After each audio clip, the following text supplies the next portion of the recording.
हा असा प्रश्न पडलाय की खरं तर सुरुवात करायची कुठून, कारण इतकं काम तुम्ही केलेलं आहे. मग ते रंगभूमीवर तुमचं काम आहे, चित्रपट सृष्टीमध्ये तुमचं काम आहे, मराठीत तर आहेच आहे, पॅन इंडिया असं म्हणायला हरकत नाही, कारण अगदी साऊथ पासून ते नॉर्थ पर्यंत अशा पद्धतीनं तुमचं काम चाललंय. वेब सिरीज मध्ये सुद्धा तुमचं काम चालू आहे, म्हणजे सगळीकडे तुम्ही आहात.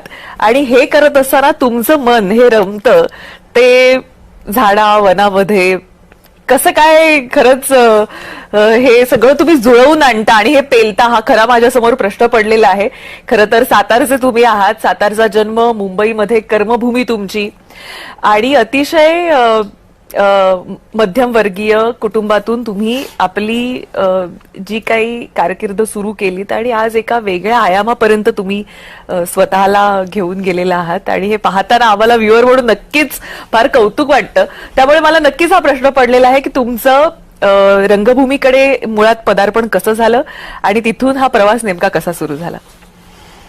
माझं मुळात गाव खेडेगाव आहे, वेळेकामठी, सातारा जिल्ह्यातलं, जिथे 81 साली लाईट आली. 59 सालचा माझा जन्म, म्हणजे 81 सालापर्यंत लाईट काय माहीतच नव्हतं.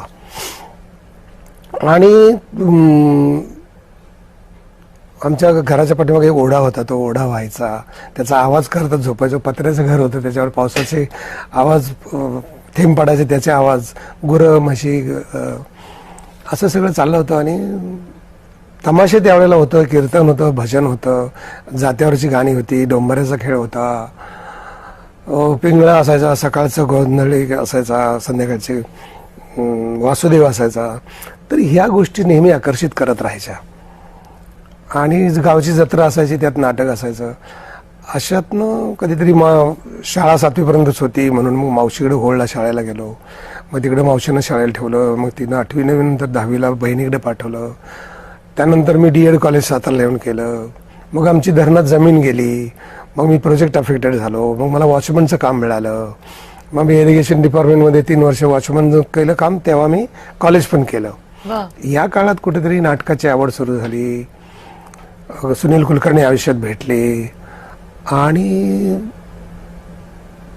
स्तानिस्लावस्कीची पुस्तकं हातात मिळाली. आणि मग काय दिशा असायला पाहिजे हे कळालं.